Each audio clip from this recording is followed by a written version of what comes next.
ഒരു പെട്ടിക്കട തുടങ്ങണമെങ്കിൽ, ഒരു ലൈസൻസിന് അപേക്ഷിക്കണമെങ്കിൽ, ഒരു 232 അനുസരിച്ച് ഒരു വർക്ക് പ്ലേസ് തുടങ്ങണമെങ്കിൽ ഒരു പഞ്ചായത്തിൻ്റെയോ മുനിസിപ്പാലിറ്റിയുടെ ലൈസൻസ് വേണം. ആ ലൈസൻസിന് കൊടുക്കേണ്ട അപേക്ഷകളിൽ ഏറ്റവും പ്രാഥമികമായ ഒന്നാണ് ഫയർ ആൻഡ് സേഫ്റ്റിയുടെ ലൈസൻസ്, NOC എന്ന് പറയുന്നത്, അല്ലെങ്കിൽ DMOയുടെ NOC എന്ന് പറയുന്നത്. എത്ര വർക്കേഴ്സ് ഉണ്ട്, എത്ര കിലോഗ്രാം ആണ് ഇവിടെ എക്സ്പ്ലോസീവ്സ് ചെയ്യുന്നത് എന്ന് രേഖാമൂലം എഴുതി കൊടുക്കാതെ ഒരു പഞ്ചായത്ത് ലൈസൻസ് കിട്ടില്ല. അപ്പൊ എത്ര കിലോഗ്രാം ആണ് എന്നതിനെ സംബന്ധിച്ച് കണക്കുകളുണ്ടോ? ഇല്ല. എത്ര പേര് പണിയെടുത്തു എന്നതിനെ സംബന്ധിച്ച് കണക്കുണ്ടോ? സർക്കാരിന്റെ സംവിധാനങ്ങൾ തന്നെ പറയുന്നു ഉച്ചയ്ക്ക് ഓർഡർ ചെയ്ത ഊണുകളിൽ നിന്നാണ് നമുക്ക് ആ കണക്ക് കിട്ടുന്നത്. അപ്പോൾ എത്ര ദയനീയമായിട്ടാണ് ഞാൻ പറയുന്നത്. കുറുക്കനെ ഏൽപ്പിക്കുകയാണ് കോഴിയെ സംരക്ഷിക്കാനായിട്ട്. അത്തരത്തിൽ നിയമലംഘനങ്ങൾക്ക് കുടപിടിക്കുന്ന ഒരു സർക്കാർ സംവിധാനം. ഇവിടെ ആർക്കും ഒന്നും നഷ്ടപ്പെടുന്നില്ല. മാധു, പുറ്റിങ്ങൽ അപകടത്തിന് ശേഷം ഏതെങ്കിലും ഒരു സർക്കാർ ഉദ്യോഗസ്ഥന്റെ ശമ്പളം തടഞ്ഞു വെക്കപ്പെട്ടോ?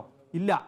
ഈ നീലേശ്വരം അപകടത്തിന് ശേഷം ഏതെങ്കിലും ഒരു സർക്കാർ ഉദ്യോഗസ്ഥന്റെ ശമ്പളം തടഞ്ഞു വെക്കപ്പെടുകയോ പണി വീട്ടിലാവുകയോ ചെയ്തോ? ഇല്ല. മരിച്ചവർക്ക് പോയി, പൊള്ളിയവർക്ക് പോയി. തൃശ്ശൂരും അത് തന്നെയാണ് സംഭവിക്കുക.